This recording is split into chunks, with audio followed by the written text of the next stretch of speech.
nyamia dom me no ekase no party ne dwem training ewo Bono East region Yura UNESCO wusu adodo na friend UNESCO and mra ne ba ko style bi o fiduem ha yo UNESCO ewo fiduem ha sanso na Yura Felix Ofosu Kwache waye swafo ewo Yura John Mahama penso say Deputy Minister of Information me no ekase uye no bi mfiri ho a me papa ne boss me former chief executive officer ye ka party no mun sem dia ontimi ntro ndi sabakosema be yina film dodo na sanemra ne se sami photo Yura chairman of Ofosu Ampofo ewo fidium ha wono ne national chairman ma ndi so no so fidium ha afi man na to monyum e kan se maami o dende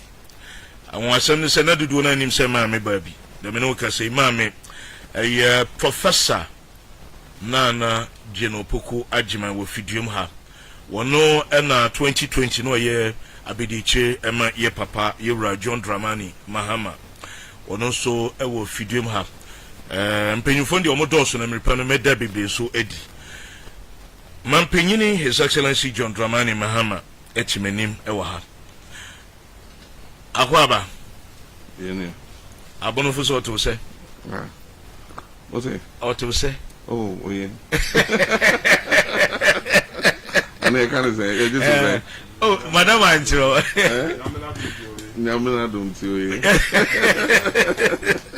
se bibia boko ai anope die eja yesi nim so bisa wa Bono East thank you to boy common yo I'm saying that say my running mate Nana Jin Opoko Ajima I come home and your national chairman and so I come home if you election no say obi anim near ACA and you the call Supreme Court Ekobu atem and omo to TI enti enweche no o hwe senior party no performing in 2020 na ade a enkrofo egi party ni di omu pie nso omu dodo na ebegina ewiemu eto abama party no enti national executive say I was say yeah thank you to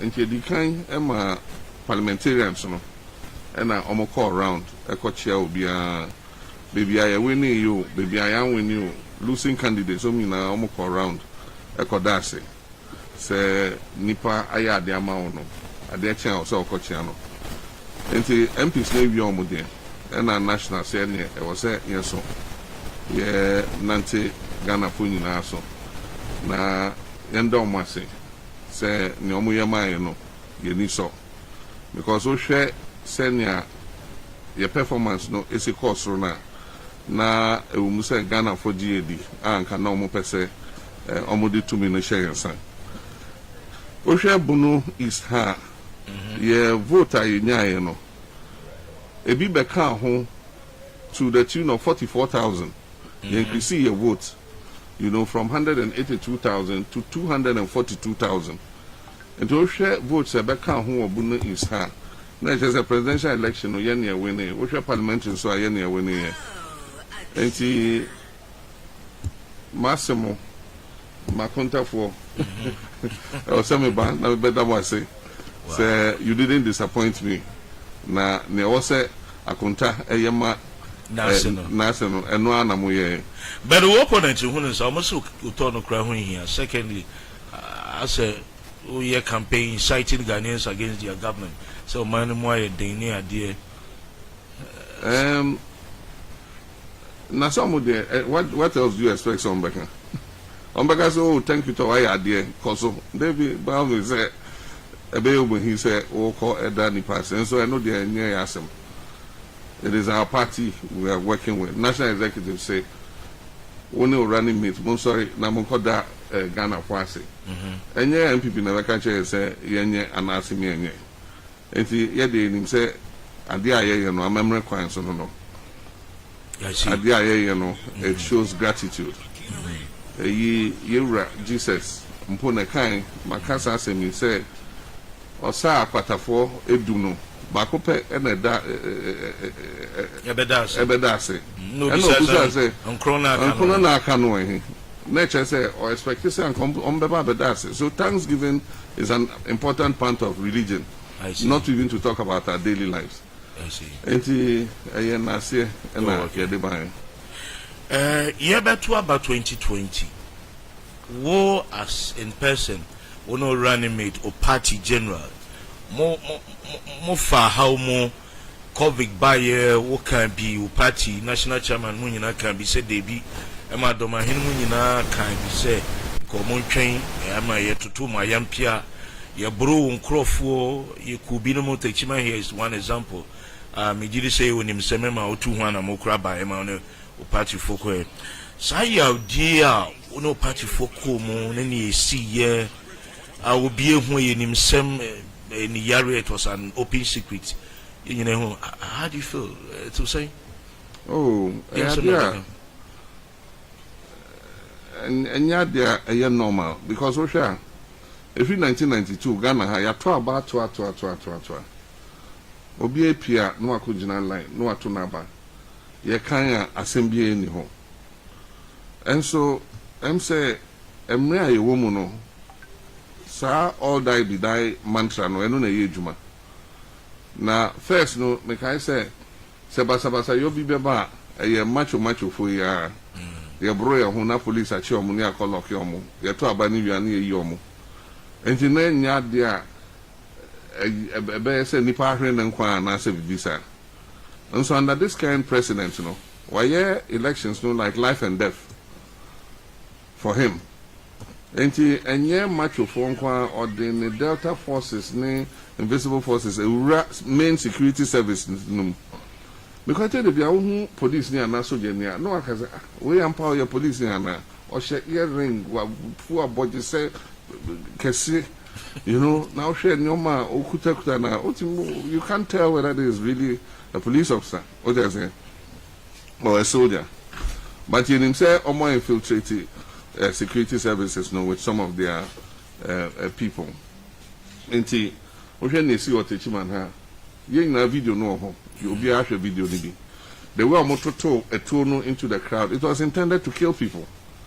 We should drag the end say now or koto emi you know. So to at that level about me sleeper be. And that's a nipa be pray. Enti idea Kafra. Wait there, sorry. Kafra. I'm saying I try me Kafra. Enti idea what me say it is their intention. Because we share seats ni bi ne enyoma ekoso na enya dey to asum. Na you hope say the next election ebeba no we won't see scenes like that again. I see. One important question I man me so an kebe haman for pa. Uwa bemu ne wo say kan bia ye kan. Mention say DKM na still minim edaso ye odia. And because almost say that time we sunyane as almost say so mo gigi sika na ye fa na say next Tuesday a enwumre no na Bank of Ghana dey abrel Accra. Now started the year campaign. Na omo justify say di Dramani Mahama ni adia na kene di omo hu oye ni befu a omo sabi omo satago sabi etimi kura ka so your kromfo wie sika wo japade wa ha 12 labor union under your watch omo so be called demonstration but who feel how ni an buy no ente sa obi aye din opinion leaders Christian Council sadema no how do you feel? Say, me my pensu ye cassette me. The minion dear by Obi Edin. To say, I'm not focus on your friend hypocrisy. And hypocrisy is nyachum. And I know you are there, Emma on mine and I say society in Koso. Because also used to the same standards, Emma Obia about the botics here, no one out the boba. And I say, a do sell the botics here, no cover about for Fraba. General Aqua and young man to me because people cannot crano. No crano da home. And that's one of the problems we have. me jina Techiman ha. A challenge Nana Akufo-Addo any MPP aban. Say Oma ba aban mu. And Trona omudi ye ni na say DKM ya media. Omo mbeka DKM ya hwa dia. Sika na omo jeje ye no e kon he. Eyi your friend saying Bakubia na eyi Bakubia na ewo has me refeeding no. The DKM God is love just God is love and at the end Akopie say God is love for any bimpo. God is love. You appoint you as appointees in Akufo-Addo's administration. And take Kentampo South. Exactly. Your friend Alexander. Exactly. Not your agent, but God is love. District chief executive. They say one mami opportunity mami raises as a medium. The point is almost because my challenge you almost that Techiman hey me begina here challenge you almost said they should come out and investigate and tell us who DKM belongs to. Because I'm trying to here. DKM Krabro sign or yet to say former Minister of Lands and Natural Resources as my chairman at all. No credit, you can suppress it, but they are a BP. And they told a lot of lies, you know. Yes, me or hotel or Dubai. Omo hotel in the picture. And then there umu says our hotel no normal kind. Me challenge you almost say hotel no young coach and young tongue. Nasi kano yes I'm from Ghana. Up to now nothing. Yes, $100 million. Many Lord na they are called two Swiss bank account. San Anthony na enomi de go ni pa because they realized that if they did not paint us black, you know, na omoma yahuya time ema Ghana for they could not take power from us because we share a development track record and then no matter or Ghana there's no way they could have taken power from us. And then I was say me any omwa you know yeni omwa abemu omo dintro omo kofa chat by etwitwa adan ewo America ebe ka say ofosu kwachi dan ni ablakwa dan ni ofosu ampofu dan ni okay where who be you know that is the devious nature of MPP or multi horses a political propaganda and intro meaning some school or training or in I mean that kind of thing and I say Oman cancer you know they develop that innate nature but they are very good at you know telling lies on people. I'm saying no credit a bad day and it has come out. I see. Unia baku di council by ebe di sa post ni bi. No credit oba no say any problem or no the be see ni pa Martina Midu. Me can be see special prosecutor. Me no ekese no ya sa pa obi fufrobium. Martina Midu die in fact oba no be enim say because who are or one person or criticize wa but after year to na parliament or say it was a perception na ya adwini bi no na no any evidence about you omasa ni pafufrobium special prosecutor yes what you say ayi Martin ne ma went me anye na juma and say it is say go to boxing ring say only obi ko boxing ni achichere on sam yenu we aguechi Martin sa no me no the new prosecutor Obaye or say the total staff of the special prosecutor's office Bipa 9 pay. Only one investigator. And how did you expect him to work? Meanwhile, Obaye say, oh, you hear behind the amano. Omoko kind budget I say office of the special prosecutor for 100 and something million Ghana cedis. Meanwhile, it do say I was some this kind of normal 5 years jumana yes is a and you didn't expect him to do something. It is almost this new special prosecutor the same thing. And you see Amido Abreso and one ABC. Because if you don't give the special prosecutor the resources to do the work, how do you expect him to do it? We are Wabe, he's a young enterprising lawyer. Obiaka ni wants him as a papa. Say he's a very brilliant, you know, guy. Say Omo Anchichrin and San Anshinichi say Omo Chichrin Martin and San. And then me sure say he will do a good job. Until now, yeah, to see how things go. I see. What happens pa it's a fact. Yes, say be a team and empty na yeka because a idea in the area in na so we are able to testify as journalists. Mekai tema maritime a hospital after tema port expansion that time na me boss Eurofo Swampov was the chief executive officer in charge of the board. Now, Mekabe, she said, "O mine mo aye din aho kire wo ho." Na aso bia ye din, I don't know. It was saying, I want to be clear how can be. O mine mo aye din. Aso bia nkasa ya ye din bisia wo boye ba omiya komia be ye popular true bosia bom kra na me so de ye popular. Go so bobosia ne pe no abechirim. Yet sika so come there that thing.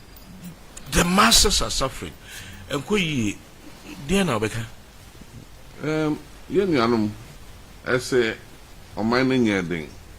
Na ya mena menam e na wo say Ghana ye den. Na nye den. And so I'm saying yen na ne te o maimu. Yen say ne o masiko. Clearly Omaino is going in the wrong direction. It's going downhill. And no more ayeding. And Yamina Meka. Techiman, yes, the market center of the whole of Ghana. A bro and then a bro bottle back when I saying a bro 400 cities. And so a bro ya pencil acquire 100 cities, 120 cities. Meanwhile, bumper harvest time ye boo a bro. Ultimately a bro 50 cities, 80 cities a bag. And so I made there. Kobusa poultry farmers obia eton ne nkokọ because omuntimi nto feed entimi hwe nkokọ no oko ejaso 2016 na cement 27 cedis a bag and na oko cement ya bro 50 cedis a bag na Mahama never kwa kanche nkokọ se enyoma yedin and so yenyan sa eseme bibia nya edin bia me na me de tun nkokọ ti mu se omo bre Osha Omodin Nada and DG to me. I see the money is there. We don't need to borrow to build Ghana. We don't need to borrow to build Ghana. Nina 200 and almost 300 billion cedis out here. And yes, Anka, say we will have ya school ya kwan ya yes ya no one who says it cannot ye juma.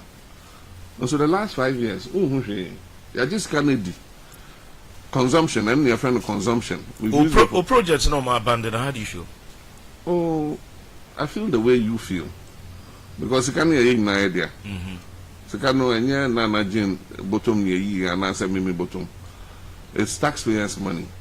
And this is a C school, a boaso, ye bibia a case. Yede enkunyani ade de beka kotum na abanba na okaso we na sha asinti mento aso no eje esi ho say yesika na yesen na na yekotwa afai military hospital enyo me sisi abonte ye fi abanmu that hospital was 90% complete 5 years on enkura ne enkotre ne ewowo na omo yegje ayaresa wo hospital o chese person no so ja legacy nti o the agenda 111 eba. No, agenda 111 is okay. Self-pursue hospitals in all the districts. But while looking for money to do that, complete the ones that, you know, the taxpayer has paid for. One regional hospitals here. Big hospital. Regional referral hospital. Kitwebi no mu yusu. Outpatients department near there. The other departments are AC Oko dental this dentistry akonya oho a ebetimi aye dental care ophthalmology edebe center ni na oho but they haven't capitalized the hospital until they cannot fully utilize the whole hospital, you know. And we must have a sense of priority. And I was say yes say abai sika taxpayers sika yes say no and tonchome say we shall be bebre abetifi for mena ehun nyina na ye see hospitals so 5 years on ni bebre enyambie ukọ time time ha hospital for you see it's not been operationalized yet. We pay there's a new hospital, it's not been operationalized yet. In the hospitals the area you haven't operationalized them and you're conceptualizing new hospitals. And Kenya Bonnie 111 there's nothing wrong with it because it will improve healthcare in this country. But let's prioritize. You know, let's make them fully operational. I see. Yet was no yes, so Besumo as flag bearer of the NDC. What you saw me no party name. I saw no team, you know, now the Bahuma honorable for Swampofo. Until on the DNA Pentecost, now DNA assemblies of God. Now, my question, reframe minute for you to get me, and they say, Sir, Your Excellency, your people are need Ghana food, being more power. I said, what you kakra? Because so hitting quite a bit. I said, quite no ajuna, were you in the soft meaning patch of what man say? Maintain papa, but I'll try. Say, my Kenny and not work correct me. Say, around for the or being him so elder or Pentecost church. And meso me Assemblies of God. And then there by coincidence, and as chairman and Monday I saw number party because Mama party no more. Now you are 7 more. And suddenly the party in 7 so back home. I know the a coincidence, but the American is saying Obiani ni jidi, Obiani seni ateteno. Me antete me say me ruffian and abibi. Yetete me in a certain way to be polite, gentle, civil to every human being. Say menya tema ama Obiani not depending on who you are. Okay, say sani yetete me. Na mean to me change sa character no, and kase me be macho me be rough me then quality just how change most system. No, the point is and you'll be an artist. What I say, and you must not change your character because of politics. There are sometimes that on minor some drinking you let go some things.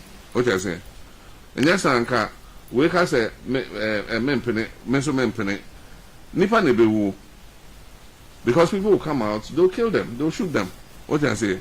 And you have to be responsible. Constitution, they say, if you disagree, go to court. And what option was there? Say, you can't propose will be a TC room. Na say, no man. Mumbi to enter tomorrow. So be a bintino mubisa. It will be irresponsible to do that. What I say. And see, on minor sum and for peace, we decided that look, let's follow the constitutional rule. Let's go to court. You call court also. You share 707770 and you stand the better answer. But actually, say elections are not won in the Supreme Court. Yeah. Elections are won at the polling station. And see, the next time, polling station home. And I'm mutubi was a mutu or mobitu. I see. What's the for no contact for to Abama pa? Emma even po President Kufuor be complaining catch on street said the way Mutuaba na nyene de. Wo chairman regional chairman UNESCO nickname back here also on style BB 1111. Bono East out of 11 who we need 10 constituencies. Who lead President Kufuor with over 60,000 votes. Parliamentary who signed leading. How do you see the performance of the regional chairman and his executives across the region? I say I came purposely to thank the region, my in-laws, for not disappointing me. Because senior okay, me read results maybe 2020 results. No to me who say your cost from 182,000 to 240 something thousand. Wow. Nature say Bono is etwaba my pa, and we appreciate it. You so. Anything you ask about, yeah, but that's it. Unasco there, or yeah, Miami, na Nejuma so any, or any executives, which you say, Omaka boom, and Omuye Jumano. Baby, we bring one yanasa, but who now wait, train coha, wait, train coha. And so Babuno is, and so there, what you mean, so Muna Akabum, and Omuye Jumano. And she also me buy my bonabaso, but then I say, I stand nearby radio station. And now you share your con in fear, a codana say. I see. On also a year for a movie flight rice. But you don't so kakama me na me dame hombre bushia safina watch him fidina to her aha Eyakina 100.5 from the heart of the Bono East regional capital. Yenema Mpenyine Dada, His Excellency former President John Dramani Mahama Edin Komo.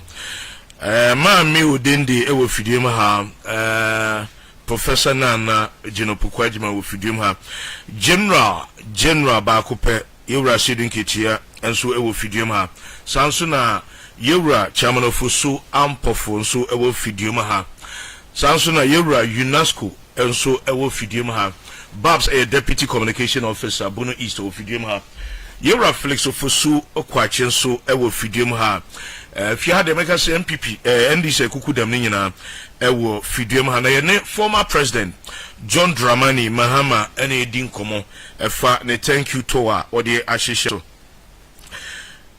Mampin menim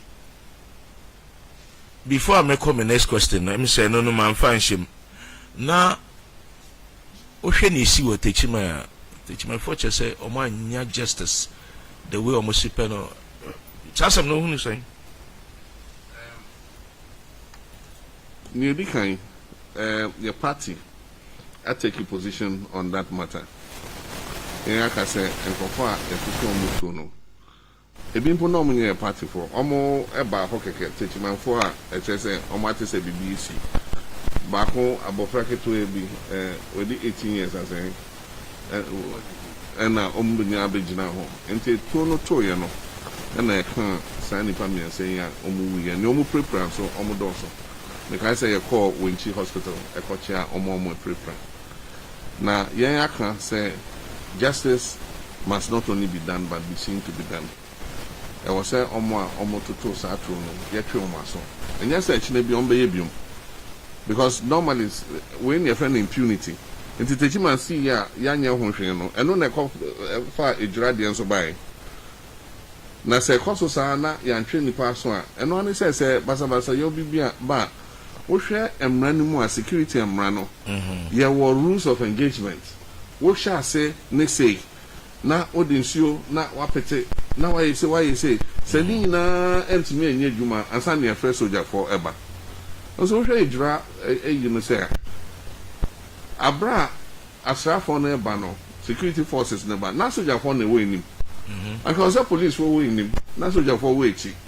And the police want to be a 9 year, not soldier for no album. And so, Omudru, who receive free from Nina soldier for from Omo pickup. Omusi and so papa. Na Asamama. Chronoboni Kunipam robbery. And see, the American say, we must do justice. First, I'll say, Omo Muyasan, Yachomaso. No one who say you cannot just waste human life like that. But President can't. Then apart from that, I can't. And Joe Wise and so unfortunately make his statement. Also, we are criminals. Robbers. Can you imagine that? And it's not only justice, they must be compensated. The families must be compensated for the loss of loved ones. Some pray, I will say a mom compensation. Now, me, my clients is so say, however long it takes, me saying this is buying better. And it's a buying bar. We will investigate these things. Murder and criminal, matters. You need statute of limitation be also. And maybe you can still investigate them and do what is right. It is end is a buying bar. We will investigate now. Yes, and aside from that, families know so.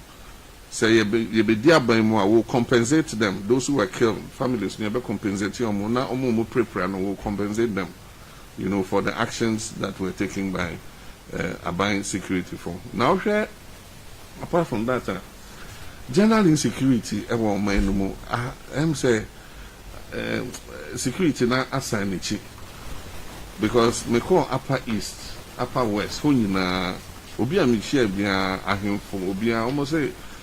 Won't mean Nante Aquino so after 8:39. One year, will be share robbers. Almost on Yawa, and yes, on be Robin, on be coon.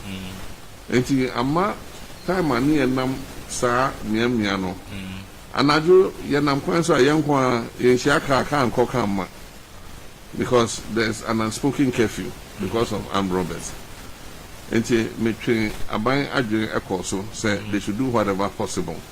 You say your Ghana police for omo bon mo hobon pa na omo ne soldier for no omo joint anti-armed robbery squad. Na say your mom ne was omo di adwuma na omo betimi aye adwuma na kama. Omo hia bulletproof vest. Omo hia atuo ne cars on betimi atremu armed robber tutu enkoku police ni na soldier ni no omu hia sa anyoma ni nyina na me ogide say abanya sa anyoma no ma omo this country will be safer abra ye wa ban we ordered more than 1,000 vehicles for the Ghana Police Service. Now almost every station will pick up and our means of transport.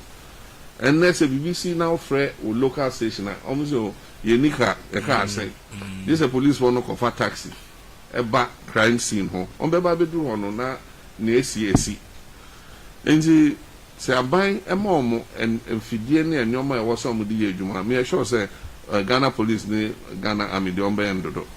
Live in the studio with the former President John Dramani Mahama. Jumadi nam Winners FM Techiman, Asta FM Techiman, KFM Techiman, Jinkwa Radio, Atubu FM Atibubu, Kentampo Radio, Kentampo Fabia, Nkranza, Sanso, and Sini FM, Kwame Danso, Sanso Nesanye Live, a Live FM, Iwoyeji, Free FM Techiman. Wamunyina etiafen so kobole a enkiji minim ukrom din maboni ye enkiji e kana say enkeje enkligi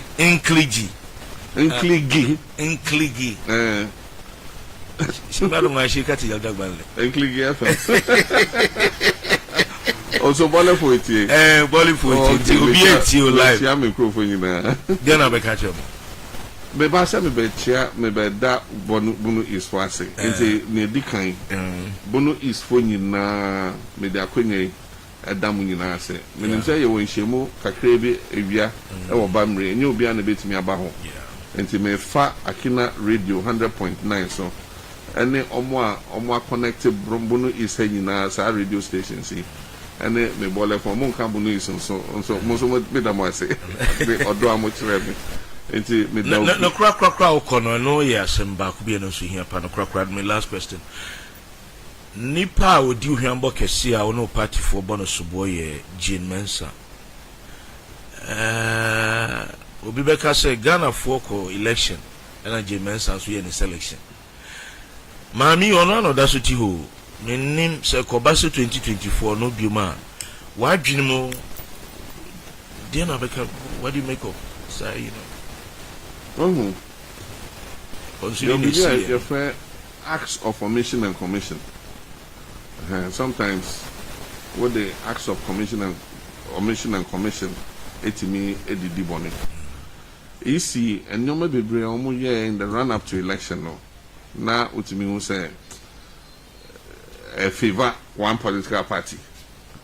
And no sema say almost say yemfa reform somewhere. And you try the echo.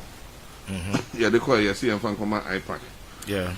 And me say IPAC on ye nipe bi ojina baby a ebe kwa say ora IPAC ya throw we into wo de age IPAC wo EC kukom because IPAC is a part of the EC. It's an advisory committee to the EC. And the letter about say ya throw your suggestions for reformer. Now say me from my EC fa come IPAC when and we are sensitizing people. You share Nkramofo, you share Christopher, you share civil society organizations, and more reforms now. The PCA no more. Aside from that, reforms no the core parliament, so that a bedroom constitutional instruments for elections. Our legislation for elections no will factor those reforms we are suggesting in. Constitutional instruments, and we're just sitting down and advocating for those. We're going to take effective action to make sure that those reforms are taken on board. Let me give you an example. Pink sheets in what was the use of a new biometric register? It was to make sure that machine no be capture. Naka say polling station ye Nipa 542 and a better aba. Now ISA pink sheets are the pink sheets by pink sheets form no so you need baby your biometric registration you need baby our form no so. Oko baby bra your rubber stamp say we have a stamp natural you know pink sheets no do na precisely officers no antro biometric you know also nti untimi compare biometric figure no with ballot papers adaka no it couldn't have been by mistake. It couldn't have been by mistake. You printed ballot papers Ghana had so many times. And maybe I printed you a year. Obia to me accounting for ballot papers. No, when you printed you, Obi Refi the BB or printing house or Koya millions of ballot papers and normal printed at home. They say, oh, now then a ballot papers see. You printed you, you pack it BB no ballot papers see free. Oh, I am from so a mistake. Into young question. Now already at the big election day when ballot papers and before you change for be mukuta ballot paper. For everyone that we arrested, one ballot paper, about 100 we didn't arrest. It made me assure say there was a lot of stuffing of the ballot boxes. We share BVR machine also now share ballot papers or box ballot papers no better also change number will BVR also. It was a very election ultimately say you understand, but Supreme Court say Nekwanso into Yajatum for the peace of this nation. He now recognizes say Yaman Penyine Nana Akufo-Addo. He is the recognized leader. We've accepted the Supreme Court judgment. But the point is, you see, we be a BCP na Odisha answer. Yes, yeah, the 2020 answer. Elections, no, it will be won or lost at the polling station. I see. And the polling station, they better do or die. Because all die be die. They better do or die. The right thing must be done. 2024. 2024 polling station. And you better win the election. No. Young train and ma young say collation center and the Supreme Court debut. Collation center and a polling station. We will do everything to make sure that the election is free, transparent, and fair. Young person here MPP for we don't want to cheat them. Yes, young person will be a baby. My banning young French na nya Ghana for penal. Near Ghana for Akumasono. Let that be what is done. Bono mining penny for I war Bono East. Tichu Sir Omodawase. You're locked into the NDC penny for no party supporters, no sympathizers, floating voters. Omunina so Modas say, would you know Mohoba radio Sube Kasaye? Fidino Sana Medi kind of Tujanenam, Yankomo Chuchinam radio stations, Bebre. Many finally closing remarks under 1 minute or 2 minutes. I'm saying closing remarks. Then I say you and the Bemo be a send me kind of if you have your name Zongo for Asia. Na yada almost say if you also are na you call Catholic bishops so na almost you call that almost if you are saying I have for Ebeshia na almost ya de omonase ama omo. Oh, okay. Then if you are beko bamri na ya party for so akoshia na ya de omonase ama omo. Enti ni America ne say obi a ontimi ma san shemu bi. Say Akina radio me fam mo video no so da omina say. That's it. Yenso yeda sepa abusia aha ana yede yen komo no twitwi no AC na sadam di kan tuja Winners FM efa dwumadi Asta FM KFM Ajinkwa Atobu FM Kintampo Fabia Echa FM Sini Alive FM and afi Free FM omunyina fa dwumadi medin edi Emmanuel Kwashi betimi afrem hitman me basisia. Oh mbacho me koye manka bi de mu fanche mi o ma me unka bibi kakra. Mami can be big kakra. Na chairman so can be kakra. Yes, sir. Oh, me kwa man can be there. You me that say. I would said His Excellency Akano. Ya no safe ba no da.